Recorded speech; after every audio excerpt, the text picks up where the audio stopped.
Good morning, everybody. It's Mr. Ashley. Today we're talking about Athens. Last time, in our last video, we talked about the other major Greek city-state, which is Sparta. Athens is much different than Sparta. We talked about Sparta being a militarized nation that would brutalize their own people, brutalize their slaves, and it was all for the collective good of the nation. They didn't care too much about the individual. In fact, they tried to beat the individual out of you. They wanted you to think of yourself as a group and not as your own person. Athens is going to be the exact opposite, valuing education and the individual rather than the collective. So we'll talk about that today. But before we do, I want to talk about real quick the fact that these two city-states are going to be major enemies. But when it comes time to defend Greece as a whole, these two will actually team up when they have to face off against the major Greek enemy, which is Persia. Persia is another ancient civilization. It was particularly aggressive towards the Greeks, and is interesting to see how the Spartans and the Athens actually teamed up along with other Greek city-states to fight back and to defend these non-unified basically countries, these non-unified nations.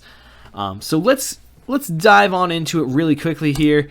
Athens is today the capital of Greece. It's got a population, or it did have a population of about 140,000 people, which was about 40,000 more people than Sparta, and it's a trade-based nation. We talked about Sparta being an agriculture-based nation because they didn't really care too much to talk with one another, to make alliances with other nations. They were very solitary people. Athens sees the advantages of trading with other nations. They are a seafaring nation. They want to go out and they want to, make profits off of the things that they have to offer, the goods and the services that they can move around. And they also want to be able to bring in other things like food that they can't quite grow in Athens, like grain that they're going to get from places like Egypt. So they're a trade-based nation. They're trying to get the best of other societies around them, and they're also going to try and make profits off of what they make themselves. Athens is going to be what's known as the first democracy. They have a democracy that includes, all citizens of Athens that can participate. And the idea here is that the people should be able to govern themselves, so that the people should have some sort of input as to what the country is going to end up doing. We'll talk about what makes a citizen in a little bit, but it actually isn't as inclusive as you would think. Athens' patron god is Athena. She's the goddess of wisdom, and you can tell that really fits in with the ideas of Athens, that they really believe in education. And so Athena is going to be the perfect patron god for them. Athens also has this thing called the Acropolis. The Acropolis originally was built like a fort in the middle of Athens that would protect the people in case there was some sort of attack on Athens. So basically, if Athens was ever attacked, all the people would fall back into the Acropolis and they'd be safe in this like fortress area. Over time, the Acropolis was expanded, and it no longer was just for safety purposes, but it also stored their wealth, and they started setting up religious sites. One of those religious sites was the Parthenon, which is dedicated towards the goddess Athena. As for education, we talked about how Sparta had education for both boys and girls, and that this education was meant to better the nation, not the individual, right? So the boys were learning military tactics and how to survive, and women were learning how to support the soldiers. Education in Athens, if you were a boy under 6, you could get tutored at home. You'd be taught by your mother, you'd be taught by your father, or you could go out and hire a tutor. Boys at the age of 6 started going to school. They started learning things like gymnastics, they started learning arts, they started learning things like singing, they started learning the lyre, which is an instrument sort of like a harp, and they started to learn how to read and write and those kinds of things. Again, Athens is going to really praise the individual. They want you to become the person that you are. They want you to really, think about, what your interests are, and get the most out of you as an individual. They're not thinking about you as, trying to like brainwash you like Sparta does. At the age of 14, boys get to choose. What do you want to do with the rest of your life? Do you want to try and seek an apprenticeship and learn a trade, like how to build ships, how to, be a merchant, how to do metal work and stuff like that? Or do you want to be a philosopher? Do you want to teach? Do you want to think for a living? And we'll talk about philosophy at another time. But that's the choice that you made at 14 years old. You made the decision, if you were a boy, what you want to do for the rest of your life. Girls, on the other hand, no schooling whatsoever. Anything you learned from your mother, and it was mostly domestic things, house things. How to cook and clean, how to, take care of children, mend clothes, and things of that nature. Otherwise, you were not learning anything. You were not going to school. You were not learning arts. You were not learning reading and writing. You basically had a very, home-based life. It was very unlike Sparta, where the girls actually, were seen as equals and were able to participate in the education of the city-state. Athens military is going to be very education focused, right? They're learning how to, create strategies and win through those kinds of means rather than just brute force alone. Sparta, right? We're talking about, they're a very militarized nation. They, learn through like the school of hard knocks, right? They learn on the fly. They learn how to survive their entire life, and then that's how they're going to be warriors. At the end of the day, that's how they're going to fight. It's going to be this brute strength. The Athenians, on the other hand, they're focusing on that education. And one of the things that they really pick up on quickly is they need a navy. If you are going to be a trading nation, if you're going to be a seafaring nation like Athens is, you need to have a navy to support them. You need to have ships that are built for war that can support them. So this is one of those ships here, and as you can see, it is powered by both wind and oars, so you could actually have people rowing these oars to make it go faster as well. And so their navy is going to be a major part of their life and their military style. And it's very technology driven as well.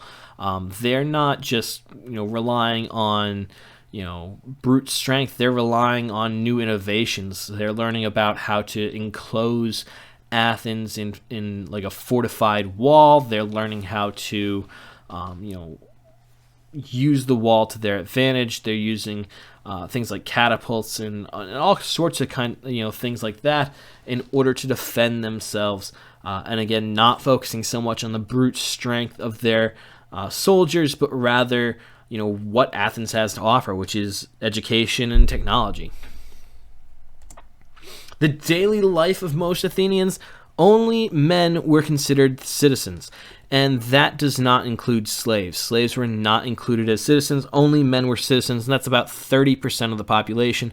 If you wanted to participate in the democracy, not only did you have to be a man that was not a slave, but you also had to own land. Owning land was key when they're determining whether you are a citizen or not, and only men who owned land could participate in their democracy. Men did all the work outside the house. Men were the ones who were allowed outside. They did things like, went to spas. They went to like bathhouses and things like that in their free time. They went to their, libraries, their education systems outside. They, went to the city halls and that kind of stuff, and they participated in these outdoor events. On the other side of things, women are doing all the housework, and the perfect Athenian woman back in this time does not go outside. Your life, if you are a woman in ancient Athens, is going to be 99% of the time inside the household.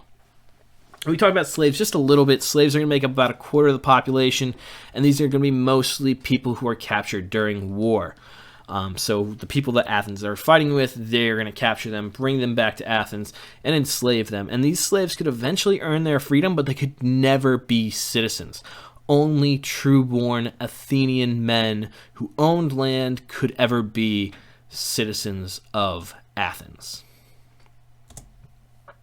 And the last thing here I want to talk to you guys about is the Peloponnesian War. So these are two different wars that happened after the major war between ancient Greeks and all the city-states and Persia. There was supposed to be a time of peace between Sparta and Athens. And we see that this peace is broken twice. Once in the first Peloponnesian War, where Athens is the stronger city-state.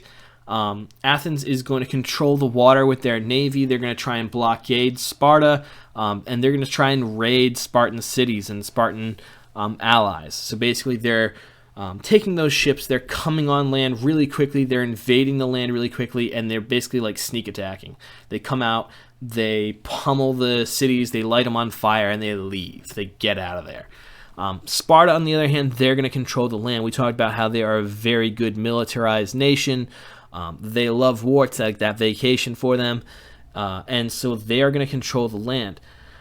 One of the big advantages that Athens has going into the First Peloponnesian War is that they've actually enclosed their entire city-state in this huge wall. And this wall does not just enclose the city-state, but also encloses all the way down to the harbors where they're getting all their trades and things like that in. So all the grain that they're pulling in, all those things that they're making money off of, all that basically that area that they have to walk to get to the harbors and to get to those ships and to get to that food and stuff is protected. And it's going to be one of their downfalls actually as well. The Spartans are going to just like hang out outside the wall. They're going to wait and wait and wait. And over time, the Athenians actually are going to be attacked by a plague, a disease. And this disease is going to spread all throughout Athens and start to kill all sorts of the population, including the main leaders of Athens. And so Athens is actually going to surrender here, and they are going to ask for a treaty. And this treaty is going to be broken rather quickly. Athens is going to attack Sicily to start the Second War. Sicily is an ally of Sparta, and when they attack Sicily, Sparta doesn't take too kindly to them. They immediately go out to Athens. They do the same exact thing. They line up around the walls. The Athenians, and they just kind of like stay there, right? They're trying to pummel these walls, but the Athenians have a lot of great strategies for the wall. They drop boiling oil on you from the top of the wall. They'll launch, any sort of, any sort of projectiles they can with their trebuchets and their catapults and things like that. They're going to continue to raid the Spartan coastline with their ships. But the thing that's going to get them is the fact that they can't win this war because they can't leave their own city-state. The Athenians are going to surrender after their citizens start to starve out.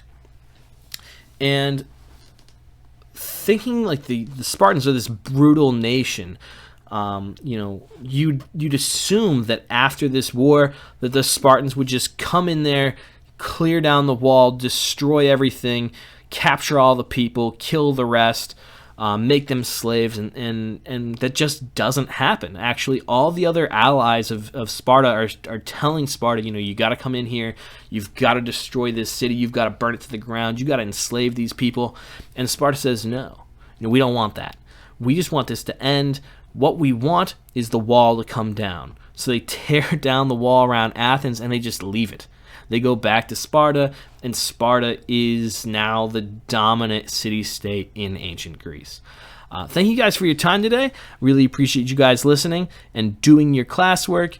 Hope to see you guys all soon, and we will continue learning about ancient Greece. Have a great rest of your day, guys. Goodbye.